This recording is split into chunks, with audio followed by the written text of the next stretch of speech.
یقیناً جو لوگ ایمان لائے اور نیک اعمال کیے ان کا رب ان کو ان کے ایمان کے سبب ان کے مقصد تک پہنچا دے گا، نعمت کے باغوں میں جن کے نیچے نہریں بہہ رہی ہیں۔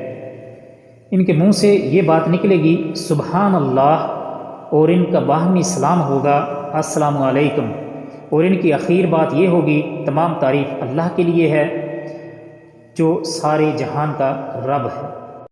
بسم اللہ الرحمن الرحیم، السلام علیکم ورحمۃ اللہ وبرکاتہ۔ محترم ناظرین، آپ دیکھ رہے ہیں یوٹیوب چینل حسن خورشید اعوان اور میں خورشید امن ہوں۔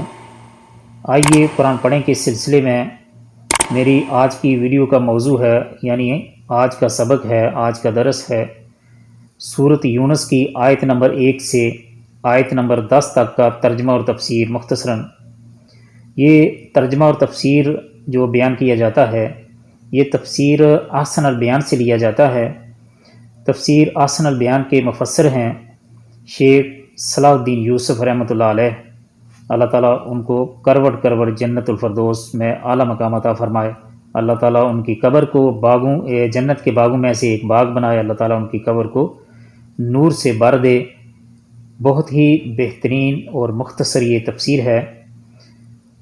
رب اشرح لی صدری ویسر لی امری واحلل عقدۃ من لسانی یفقہوا قولی، فاطر السماوات والارض انت ولی فی الدنیا والآخرہ توفنی مسلما والحقنی بالصالحین۔ الحمد للہ رب العالمین والصلاۃ والسلام علی سید المرسلین والعاقبۃ للمتقین۔ اعوذ باللہ من الشیطان الرجیم، بسم اللہ الرحمن الرحیم۔ الف لام را تلک آیات الکتاب الحکیم۔ الف لام را، لام را، تل کا یہ آیات یعنی آیتیں، الکتاب یعنی کتاب، الحکیم یعنی حکمت والی۔ الف لام را یہ پر حکمت کتاب کی آیتیں ہیں۔ الحکیم کتاب یعنی قرآن مجید کی صفت ہے۔ اس کے ایک تو وہی معنی ہیں جو ترجمے میں بیان کیے گئے ہیں، یعنی جو ترجمے میں اختیار کیے گئے ہیں ایک تو وہی معنی ہیں۔ اس کے اور بھی کئی معنی بیان کیے گئے ہیں، مثلا المحکم یعنی حلال اور حرام اور حدود و احکام میں محکم یعنی مضبوط۔ حکیم بمعنی حاکم بھی ہے، یعنی اختلافات میں لوگوں کے درمیان فیصلہ کرنے والی کتاب، یعنی اللہ تعالیٰ نے اس میں عدل و انصاف کے ساتھ فیصلے کیے ہیں۔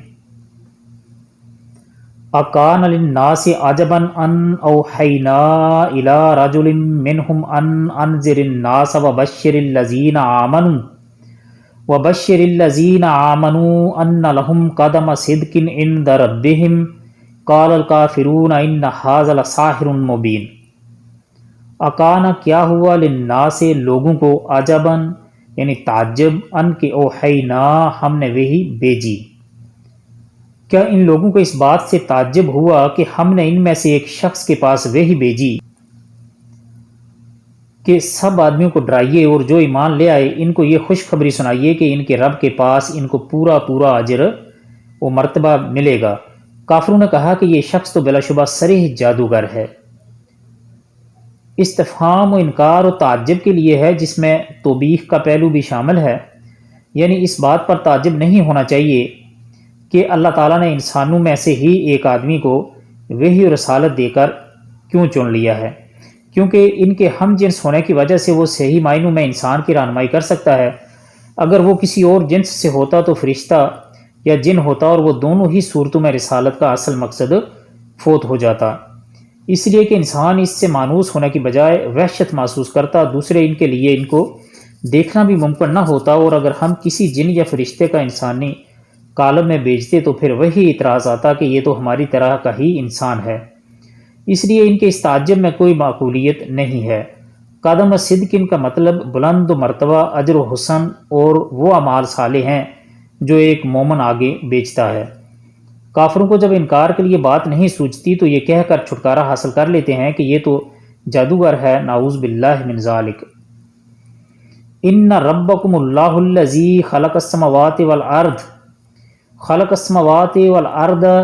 فی ستۃ ایام ثم استوى علی العرش یدبر الامر ما من شفیع الا من بعد اذنہ ذالکم اللہ ربکم فاعبدوہ افلا تذکرون۔ بلا شبہ تمہارا رب اللہ ہی ہے جس نے آسمانوں اور زمین کو 6 روز میں پیدا کر دیا، پھر عرش قائم ہوا، وہ ہر کام کی تدبیر کرتا ہے، اس کی اجازت کے بغیر کوئی اس کے پاس سفارش کرنے والا نہیں، ایسا اللہ تمہارا رب ہے، سو تم اس کی عبادت کرو، کیا تم پھر بھی نصیحت نہیں پکڑتے؟ اس کی وضاحت کے لیے آپ دیکھ سکتے ہیں سورۃ الاعراف کی آیت نمبر 54 کی تفسیر۔ یعنی آسمان اور زمین کی تخلیق کر کے اس نے ان کو یوں ہی نہیں چھوڑ دیا، بلکہ ساری کائنات کا نظم اور تدبیر وہ اس طرح کر رہا ہے کہ کبھی کسی کا آپس میں تصادم نہیں ہوا، ہر چیز اس کے حکم پر اپنے اپنے کام میں مصروف ہے۔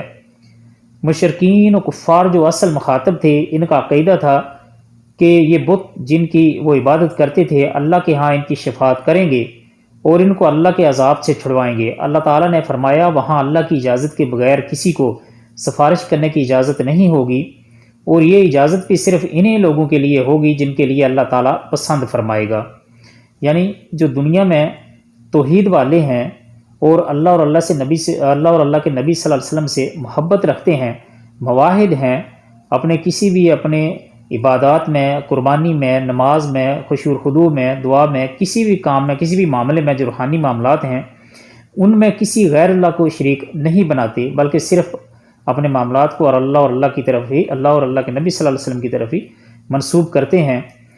یعنی اللہ کے نبی صلی اللہ علیہ وسلم کی اطاعت کرتے ہیں، ان کے بتائے ہوئے طریقے کے مطابق صرف اللہ ہی سے مانگتے ہیں، یعنی خوف اور رجا صرف اللہ ہی سے رکھتے ہیں، دعا اور مناجات صرف اللہ ہی سے کرتے ہیں۔ لیکن دنیا کی وجہ سے ظاہر بندے سے لغزشیں ہو جاتی ہیں، بندے سے گناہ ہو جاتے ہیں، تو بے شک وہ گنہگار بھی ہوں گے، تو ظاہر اللہ تعالیٰ ان کے حق میں سفارش کا حق دے گا، لیکن دے گا کس کو؟ نبی صلی اللہ علیہ وسلم کو، اولیاء کو، صالحین کو، شہداء کو۔ لیکن یہ حق دے گا کون؟ صرف اللہ سبحانہ تعالیٰ ہی جسے چاہے گا دے گا۔ اللہ کی اجازت کے بغیر کوئی اگر خود سے یہ حق لینا چاہے یا کوئی دعویٰ کرے تو وہ جھوٹا ہے اور وہ نہیں کر سکتا، کیونکہ اللہ کے اذن کے بغیر کچھ بھی ہو ہی نہیں سکتا، ایک پتا تک نہیں ہل سکتا۔ یعنی ایسا اللہ جو کائنات کا خالق بھی ہے، اس کا مدبر و منتظم بھی، علاوہ ازیں تمام اختیارات کا بھی کلی طور پر وہی مالک ہے، وہی اس لائق ہے کہ اس کی عبادت کی جائے۔ الیہ مرجعکم جمیعا وعد اللہ حقا انہ یبدأ الخلق ثم یعیدہ لیجزی الذین آمنوا وعملوا الصالحات بالقسط والذین کفروا لہم شراب من حمیم وعذاب علیم بما کانوا یکفرون۔ تم سب کو اللہ ہی کے پاس جانا ہے، اللہ نے سچا وعدہ کر رکھا ہے، بے شک وہی پہلی بار بھی پیدا کرتا ہے، پھر وہی دوبارہ بھی پیدا کرے گا، تاکہ ایسے لوگوں کو جو کہ ایمان لائے اور انہوں نے نیک کام کیے انصاف کے ساتھ جزا دے، اور جن لوگوں نے کفر کیا ان کے واسطے کھولتا ہوا جہنم کا پانی پینے کو ملے گا، اور دردناک عذاب ہوگا ان کے کفر کی وجہ سے۔ کس وجہ سے؟ کفر کی وجہ سے۔ اس آیت میں قیامت کے وقوع، بارگاہ الہی میں سب کی حاضری اور جزا و سزا کا بیان ہے۔ یہ مضمون قرآن کریم میں مختلف اسلوب سے متعدد مقامات پر بیان ہوا ہے۔ هو الذی جعل الشمس ضیاء والقمر نورا وقدرہ منازل لتعلموا عدد السنین والحساب ما خلق اللہ ذلک الا بالحق یفصل الآیات لقوم یعلمون۔ اس آیت مبارکہ کا ترجمہ ہے، وہ اللہ تعالیٰ ایسا ہے جس نے آفتاب کو چمکتا ہوا بنایا ہے، یعنی اللہ سبحانہ تعالیٰ نے سورج کو چمکتا ہوا بنایا ہے اور چاند کو نورانی بنایا ہے، اور اس کے لیے منزلیں مقرر کی تاکہ تم برسوں کی گنتی اور حساب معلوم کر لیا کرو۔ اللہ تعالیٰ نے یہ چیزیں بے فائدہ نہیں پیدا کی، وہ یہ دلائل ان کو صاف صاف بتلا رہا ہے جو دانش رکھتے ہیں، یعنی عقل رکھتے ہیں۔ ضیاء ذو کے ہم معنی ہے، مضاف یہاں مخذوف ہے، ذات ضیاء والقمر ذا نور، سورج کو چمکنے والا اور چاند کو نور والا بنایا، یا پھر انہیں مبالغے پر محمول کیا جائے گا، گویا کہ یہ بذات خود ضیاء اور نور ہیں۔ آسمان اور زمین کی تخلیق اور ان کی تدبیر کے ذکر کے بعد بطور مثال کچھ اور چیزوں کا ذکر کیا جا رہا ہے جن کا تعلق تدبیر کائنات سے ہے، جس میں سورج اور چاند کو بنیادی اہمیت حاصل ہے۔ سورج کی حرارت اور تپش اور اس کی روشنی کس قدر ناگزیر ہے، اس سے ہر باشعور آدمی واقف ہے۔ اسی طرح چاند کی نورانیت کا جو لطف اور اس کے فوائد ہیں وہ بھی محتاج بیان نہیں۔ حکماء کا خیال ہے کہ سورج کی روشنی بالذات ہے اور چاند کی نورانیت ہے جو سورج کی روشنی سے مستفاد ہے، جیسا کہ فتح القدیر کی یہ تفسیر ہے۔ یعنی ہم نے چاند کی چال کی منزلیں مقرر کر دی ہیں۔ ان منزلوں سے مراد مسافت ہے جو وہ ایک رات اور ایک دن میں اپنی مخصوص حرکت یا چال کے ساتھ طے کرتا ہے۔ یہ 28 منزلیں ہیں۔ کتنی؟ یہ 28 منزلیں ہیں۔ ہر رات کو ایک منزل پر پہنچتا ہے جس میں کبھی خطا نہیں ہوتی۔ پہلی منزل میں وہ چھوٹا اور باریک نظر آتا ہے، پھر بتدریج بڑھتا جاتا ہے حتیٰ کہ 14ویں شب یا 14ویں منزل پر وہ مکمل بدر کامل ہو جاتا ہے۔ اس کے بعد پھر وہ سکڑنا اور باریک ہونا شروع ہو جاتا ہے حتیٰ کہ آخر میں 1 یا 2 راتیں چھپا رہتا ہے اور پھر حلال بن کر طلوع ہو جاتا ہے۔ اس کا فائدہ یہ بیان کیا گیا ہے کہ تم برسوں کی گنتی اور حساب معلوم کر سکو، یعنی چاند کی ان منازل اور رفتار سے ہی مہینے اور سال بنتے ہیں جن سے تمہیں ہر چیز کا حساب کرنے میں آسانی رہتی ہے۔ یعنی سال 12 مہینے کا، مہینہ 29 یا 30 دن کا، ایک دن 24 گھنٹے کا، یعنی رات اور دن دونوں کو ملا کر 24 گھنٹے، جو ایام استوا میں 12 گھنٹے اور سردی گرمی میں کم و بیش ہوتے رہتے ہیں۔ اور سردی گرمی میں کم بیش ہوتے رہتے ہیں، جیسے کہ سردیوں میں دن چھوٹا ہوتا ہے اور رات بڑی ہوتی ہے، اور گرمیوں میں دن بڑا ہوتا ہے اور رات چھوٹی ہوتی ہے۔ علاوہ ازیں دنیوی